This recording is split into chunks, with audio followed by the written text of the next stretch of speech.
नल और नील ये दोनों आपस में मुसेरे भाई थे, यानी मौसी के बेटे थे। इनकी माताएं बहन थी। इन दोनों के ऊपर एक बहुत बड़ा भयंकर कष्ट था, 3 ताप का। सभी ऋषि महर्षियों से इन्होंने याचनाएं की थी और देसी वैद्य जितने भी वैद्य थे आयुर्वेदिक, उनसे भी उन्होंने ट्रीटमेंट कराया, कोई राहत नहीं मिली। फिर ऋषि महर्षियों और झाड़ फूक करने वालों से सब जगह उन्होंने अपना इलाज करवाया, कोई राहत नहीं मिली।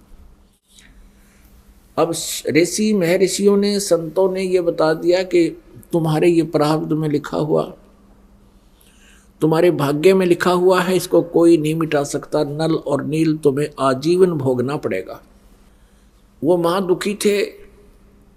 जिस व्यक्ति को ये पता लग जाए कि तेरा रोग लाइलाज है, असाध्य हो चुका है, तो उसकी स्थिति वो स्वयं ही जान सकता है। फिर भी आत्मा के अंदर एक विशेष कसक होती है, उसको परमात्मा का दिया हुआ एक विशेष ज्ञान होता है उसको, आत्मा को, कि परमात्मा हमारे सब दुखों को दूर कर सकता है। इसलिए इसको इतना जवाब मिलने के बाद भी ये प्रयत्नशील रहती है। इसी उद्देश्य से नल और नील कबीर परमेश्वर जी के सत्संग में चले गए। उस समय त्रेता युग में परमेश्वर कबीर देव जी मुनिंदर नाम से आए हुए थे। मुनिंदर ऋषि नाम से प्रगट थे, सहश्री रहते हैं परमात्मा। और मुनिंदर ऋषि जी की उन्होंने कहीं कई जगह से महिमा सुनी थी कि बड़े महापुरुष हैं, उनके आशीर्वाद से भयंकर से भयंकर रोग समाप्त हो जाते हैं, भाग्य बदल देते हैं वो प्रभु। नल नील को विश्वास नहीं रहा था कि ऐसे ऐसे मंडलेश्वरों के पास हम जा चुके हैं, ऐसे ऐसे सिद्धों के पास जा चुके हैं, हमें कोई राहत मिली नहीं। फिर भी इत्फाक परमात्मा की रजा होती है। उनको सहज में कबीर परमेश्वर जी का ये सत्संग सुनने का अवसर मिला। ज्यों ही परमेश्वर के चरणों में उन्होंने नमस्कार किया, परमेश्वर ने आशीर्वाद दिया, दोनों के वो रोग ठीक हो गए, कति स्वस्थ हो गए। बड़े अचंभित हुए, चरणों में पड़ के रोने लगे, हे परमात्मा आप कहाँ छुपे थे। सारी कहानी बताई कि हमारे को सब ने ये जवाब दे दिया था कि अब तुम्हारा कहीं इलाज नहीं है।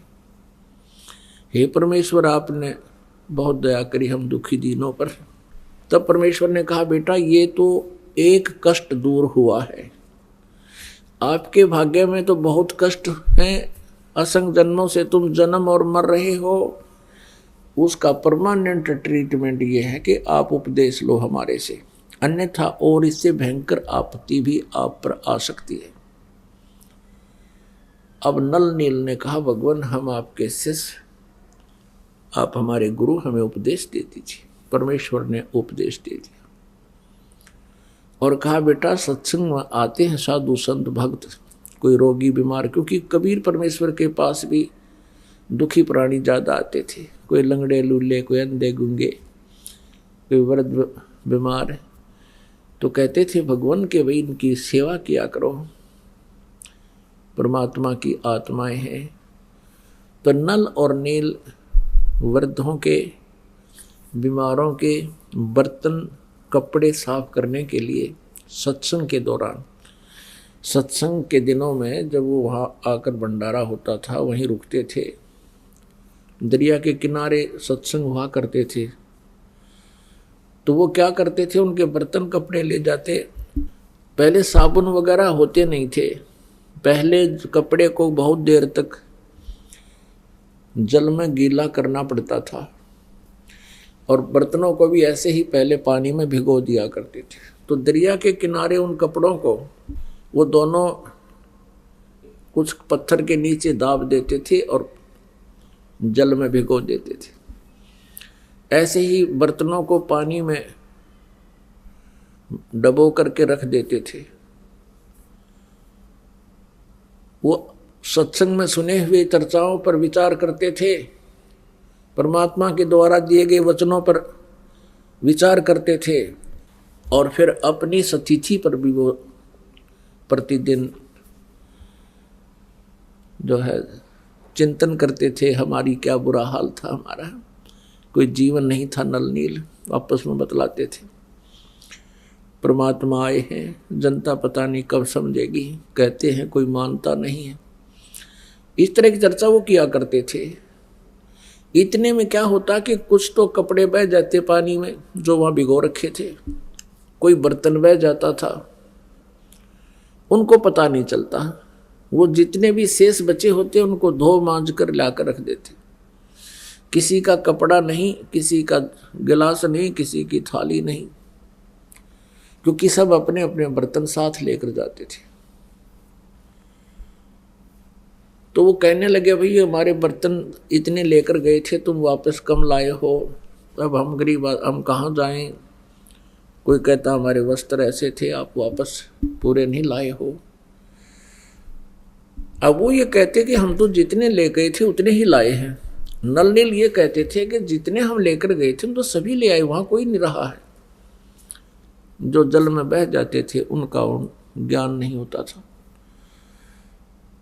तो भक्तजन कहने लगे, भैया आप हमारी सेवा मत करो, हम तो परेशान हो गए। अब हफ्ता 5-4 दिन रुकने हैं, अब कहाँ से कपड़े लाएं, कहाँ से बर्तन लाएं हम। लेकिन वो हाथ जोड़कर कहते थे कि अब के हम बहुत सावधान होंगे, आप गुरुदेव को ना बताना, नहीं तो हमारी सेवा छीन ली जाएगी। और उनको ये डर था कि कहीं परमात्मा हमसे रुष्ट हो जाए और सेवा छीन ले तो हम कहीं फिर से उसी प्रकार कष्ट ना आ जाए हमारे पर, उसी तरह दुखी ना हो जाए। तो उन्होंने कुछ दिन फिर नहीं उनको बताया, तो फिर भी वो दुखी होकर आखिर में परमात्मा से उन्होंने अर्ज करनी ही पड़ी।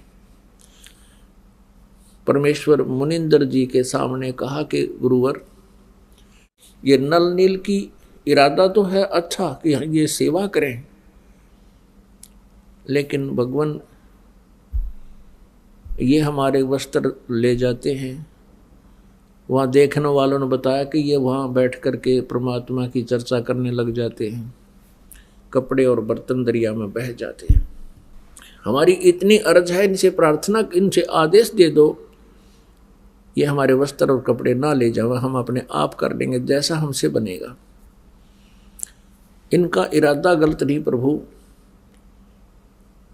ये ध्यान मस्त हो जाते हैं, आपके वचनों को सुन सुनकर गदगद होते हैं, कभी रोते हैं, कभी हंसते हैं। जब नल और नील को ये पता चला कि आज तुम्हारी शिकायत हो गई है और गुरुदेव कहीं तुम्हारी सेवा ना छीन लें और नाराज ना हो जाए, हाथ जोड़कर खड़े हो गए। कहने लगे, प्रभु अवश्य हमसे भूल बनी होगी, लेकिन हमारा इरादा ठीक है प्रभु, हम चाहते हैं सेवा करें। और परमात्मा के चरणों में गिरकर रोने लगे कि हमारी सेवा ना छीनना परमेश्वर, हम बहुत ध्यान देंगे। वो शिकायत करता कहते, भगवान ये प्रत्येक बार ऐसा ही बोलते हैं और ये वहाँ जाकर के भूल जाते हैं, भगवान की चर्चा में ये ज़्यादा ही मस्त हो जाते हैं, इनके बस की बात नहीं।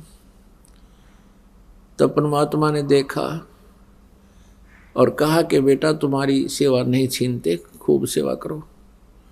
आशीर्वाद दे दिया कि आज आपके हाथ से जल के अंदर कोई भी वस्तु नहीं डूबेगी, पत्थर भी क्यों ना हो। उस आशीर्वाद से, उसके बाद परमात्मा के आशीर्वाद से नल और नील के हाथों से छोड़ा गया पत्थर भी जल पर एज इट इज रुक जाता था, चाहे उसके ऊपर कोई खड़ा हो जाए। और तो कहना ही क्या, कपड़े थाली वो एज इट इज वहीं रहते थे जब तक वो स्वयं उठा नहीं लेते। तो उनकी समस्या हल हुई। इस चीज का पता था इस समुद्र देव को, उसने आकर रामचंद्र जी से कहा कि आपकी सेना में नल और नील नाम के दो संत हैं, भक्त हैं, और उनके हाथों में ऐसी शक्ति है कि उनके द्वारा छोड़ा गया पत्थर मेरे ऊपर एज इट इज रुक जाएगा। अब नल और नील को बुलाया गया। अपने आत्माओं, ये जीव मार खाता है। भक्ति के इस मार्ग में काम, क्रोध, मोह, लोभ, अहंकार ये विष का काम करते हैं। उसमें नल और नील की जो महिमा होनी थी उसको देखकर नल और नील बड़े प्रसन्न हो गए, फूले नहीं समाये कि हमारे को भगवान श्री रामचंद्र जी ने पुकारा है। और कहा रामचंद्र जी ने कि भी क्या तुम्हारे हाथों से पत्थर तैर जाते हैं? दोनों ने कहा हाँ जी। कहा भी ठीक है, हमें एक एक्सपेरिमेंट करके दिखाओ, ट्राई करो। उन्होंने उठाया, पत्थर जल पे रखा, वो डूब गया। नल ने रखा वो भी डूब गया, नील ने रखा वो भी डूब गया। अब समुद्र की तरफ श्री रामचंद्र जी ने देखा, शायद वो कहना चाह रहे हो कि समुद्र तो झूठ बोल रहा है, इनके हाथों में कोई शक्ति नहीं। अब समुद्र ने कहा कि भगवान, इनके हाथों में शक्ति थी, लेकिन आज इन्होंने अवश्य कोई त्रुटि की है। तब समुद्र ने कहा कि नल नील, आज तुमने क्या गलती कर दी? दोनों ही वो बहुत अचंभित थे कि आज क्या हो गया हमें। फिर उनको याद आया कि आज हमने अपने गुरुदेव को याद नहीं किया। अब यहां मार खाता ये प्राणी, उन्होंने ये सोच लिया कि यदि हम अपने गुरुदेव से अर्ज करेंगे तो रामचंद्र जी और ये सेनानियों सोचेंगी इनके पास शक्ति नहीं, ये कहीं और से मांग कर लाए। इस अभिमानवश उन्होंने अपने मालिक को याद नहीं किया, परमेश्वर को, और अपनी प्रभुता दिखानी चाहिए। वो उनके हाथों से वो पावर गई। अब समस्या ज्यों की तो तब नल और नील ने परमात्मा को याद किया, मुनिंदर जी को याद किया। गुरुदेव अक्षमा करो, हमसे कोई भूल बनी है, अक्षमा करो, हमसे कोई भूल बनी है। और श्री रामचंद्र जी पर तो दुख का पहाड़ टूटा हुआ था, उसने भी अर्ज की परम पिता से, परमेश्वर से। हम सभी आत्माएं उसी परमेश्वर की हैं। और पुण्यात्माओं कहते हैं, जहां जन की महिमा सुनो तहां मैं गवन करंत, तो मुझे पुकारते हैं। पिछले संस्कारी कोई हंस होते हैं, उनके लिए भी कहते हैं, मैं तुरंत वहां पहुंच जाता हूं। मुनिंदर रूप में परमेश्वर कबीर जी सामने आते हुए नजर आए। नल और नील का ध्यान उधर गया जिधर परमात्मा आ रहे थे, दृष्टि गई उधर, देखा कि गुरुदेव आगे, गुरुदेव आगे, वो आगे महाराज, वो आगे महाराज। सभी ने देखा, एकटक सामने एक महापुरुष ऋषि आ रहे हैं। नल और नील ने दंडवत प्रणाम किया। श्री रामचंद्र जी ने भी चरण लिए। श्री रामचंद्र जी ने कहा कि भगवान, आज आपके शिष्यों से ये पत्थर नहीं तैरे, जल के ऊपर पत्थर नहीं तैरे। परमेश्वर ने कहा कि आज के बाद इनके हाथों से ये तैरेंगे भी नहीं, क्योंकि इनके अंदर अभिमान आ गया। ये भूल गए भगवान को, ये स्वयंभू बनना चाहते थे। आज के बाद इनके हाथों में कोई पावर नहीं रहेगी। अब परमात्मा याद दिलाते हैं कि जैसे माता गर्भ को रखे यतन बनाए, ठेस लगे तो क्षीण होवे तेरी ऐसे भक्ति नसाए। जैसे माता, गर्भवती माता पेट में बालक होता है वो बहुत चिंतित रहती है। रात्रि के समय करवट लेते समय भी वो उधड़क जाती है कि कहीं मेरे बच्चे पर जोर तो नहीं आ गया, मेरा गर्भ नष्ट तो नहीं हो जाएगा। चलती है तब भी ऊंचे नीचे पर पैर रखकर बहुत ध्यान से चलती है, कहीं मेरा बच्चा, मेरा गर्भ ना खराब हो जाए। तो ऐसी सावधानी करने से माता अपने गर्भ को प्रफुल्लित करके एक लाल प्राप्त कर लेती है, बेटी या बेटा। तो यहां परमात्मा कहते हैं जैसे माता गर्भ को राखे यतन बनाए और ठेस लगे तो छिन्न हो तेरी ऐसे भक्ति जावे। तो इस प्रकार आप जी ने अपनी भक्ति को बचा के रखना है।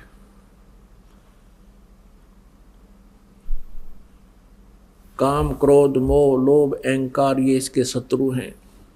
परमात्मा की मर्यादा से हट जाना तो भी हम भक्ति नष्ट कर देते हैं। परमेश्वर कबीर जी से श्री रामचंद्र जी ने कहा कि भगवान ऐसे ऐसे कहानी सारी अपनी जो ना कहानी सुनाई कि मैं रामचंद्र हूँ दशरथ पुत्र और मुझे वनवास प्राप्त है। उस वनवास के कष्ट में एक और कष्ट हमें आ गया कि रावण लंकापति रावण ने मेरी पत्नी उठा ली, उसको कैद कर रखा है। उसको हम छुड़वाने के लिए बहुत प्रयत्न कर चुके हैं।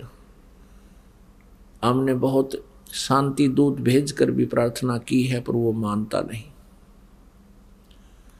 और हमने सेना लेकर जाना है, ये पुल बनाना था इस समुद्र के ऊपर। प्रभु आप अपने शिष्यों को शक्ति दे सकते हो, मुझ पर भी कृपा करो, मेरा ये कार्य सिद्ध हो। तब परमेश्वर कबीर जी ने कहा कि मैं अभी इस पहाड़ के चारों तरफ, मुझे पता था तेरी आपत्ति का, इस पहाड़ के चारों तरफ अपनी सोटी से, एक पहाड़ था वहां से कम 4-5 किलोमीटर की दूरी पर, इस पहाड़ के चारों तरफ मैंने रेखा खींच दी है अपनी सोटी से, डंडे तक। इसके बीच बीच के पत्थर मैंने हल्के कर दिए हैं, फ्लोटिंग बना दिए, इनको आशीर्वाद दे दिए।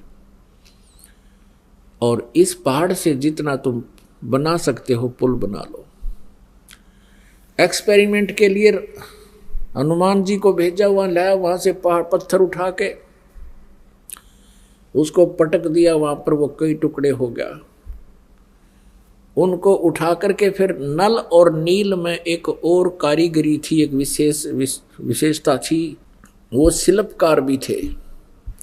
नल और नील ने उनको छोल कूट पीट के एक दूसरे में फंसाया था और वहां रखे गए, तब वो पत्थर तैरे थे, तब वो पुल बना था। अब हम सुना करते थे जैसे हनुमान जी क्या करते थे। हनुमान जी पत्थर वहां से, क्योंकि 4-5 किलोमीटर से उठा के लाना था और पुल के ऊपर भी आगे चल चल के डालना था, लंबाई बहुत बढ़ती चली गई थी। हनुमान जी क्या करते थे, पत्थर पर राम लिख लेते थे, राम,